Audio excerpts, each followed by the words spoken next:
Fils bien-aimé, écoutez-le. Gloire au Christ, parole éternelle du Dieu vivant. Gloire à toi, Seigneur. Le Seigneur soit avec vous.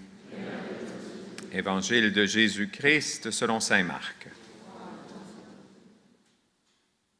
En ce temps-là, Jésus prit avec lui Pierre, Jacques et Jean et les amena eux seuls à l'écart sur une haute montagne. Et il fut transfiguré devant eux. Ses vêtements devinrent resplendissants d'une blancheur telle que personne sur terre ne peut obtenir une blancheur pareille. Élie leur apparut avec Moïse, et tous deux s'entretenaient avec Jésus. Pierre alors prend la parole et dit à Jésus, « Rabbi, il est bon que nous soyons ici. Dressons donc 3 tentes, une pour toi, une pour Moïse et une pour Élie. » De fait, Pierre ne savait que dire, tant leur frayeur était grande. Survint une nuée qui les couvrit de son ombre, et de la nuée une voix se fit entendre, « Celui-ci est mon Fils bien-aimé. Écoutez-le. » Soudain, regardant tout autour, ils ne virent plus que Jésus seul avec eux. Ils descendirent de la montagne et Jésus leur ordonna de ne raconter à personne ce qu'ils avaient vu avant que le Fils de l'homme soit ressuscité d'entre les morts. Et ils restèrent fermement attachés à cette parole, tout en se demandant entre eux ce que voulait dire « ressuscité d'entre les morts ». Acclamons la parole de Dieu.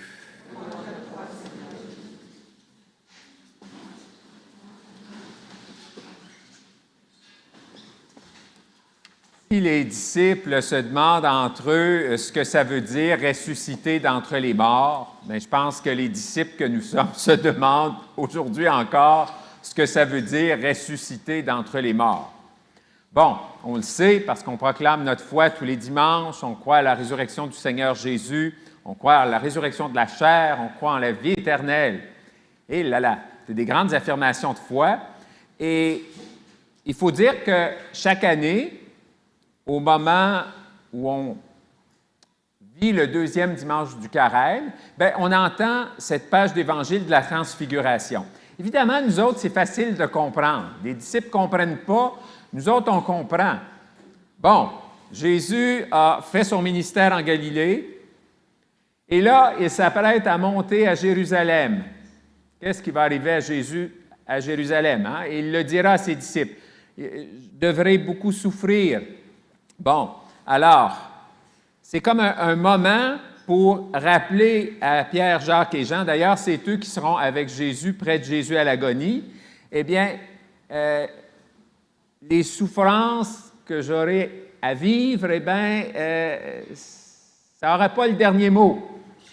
Au bout de ça, il y a de l'espérance, puis il y a de la vie. Bon, c'est facile pour nous de comprendre pourquoi on entend cette page d'Évangile aujourd'hui. Et cette page d'Évangile, elle est pour nous, mais on pense aussi aux catéchumènes.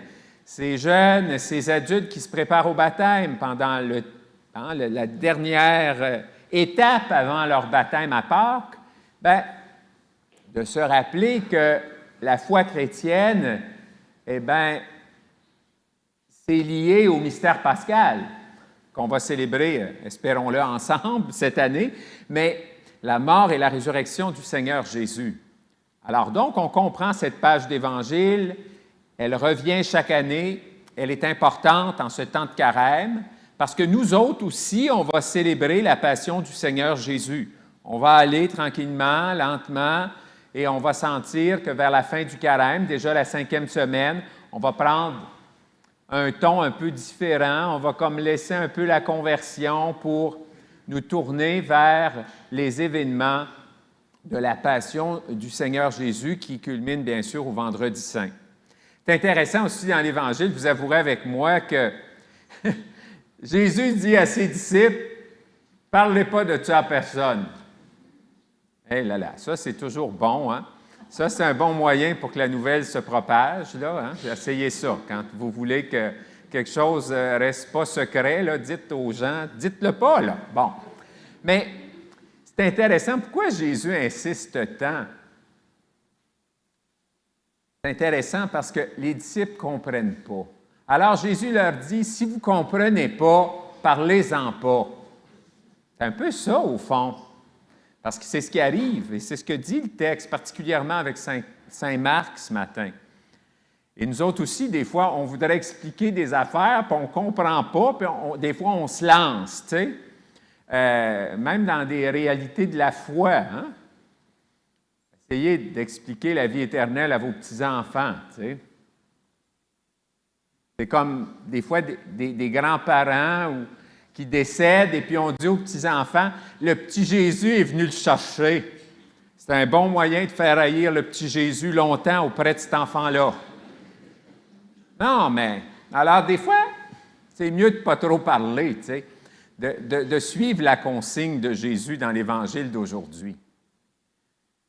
Oui, sœurs et frères, vivre dans la foi, hein, chaque année, le carême, c'est une occasion de nous renouveler dans notre attachement au Seigneur Jésus, renouveler notre foi. D'ailleurs, à la veillée pascale, on va ensemble proclamer notre foi, la foi de notre baptême, et on va le faire à la lumière de ce temps de carême qu'on a vécu.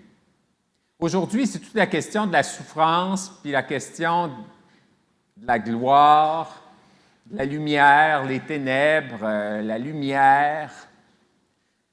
Vous avouerez que la liturgie de la parole, avec l'histoire d'Isaac, là, hein, Dieu qui demande à Abraham d'aller offrir son fils en sacrifice, on comprend pourquoi on a cette lecture. À cause du lien avec la transfiguration, puis le Père qui dit « c'est mon fils bien-aimé ». Donc, le Père qui reconnaît en Jésus le Fils bien-aimé. Puis ensuite, Saint Paul, dans la lettre aux Romains, a parlé de ça aussi. Le Fils, en parlant de Jésus, qui s'est livré.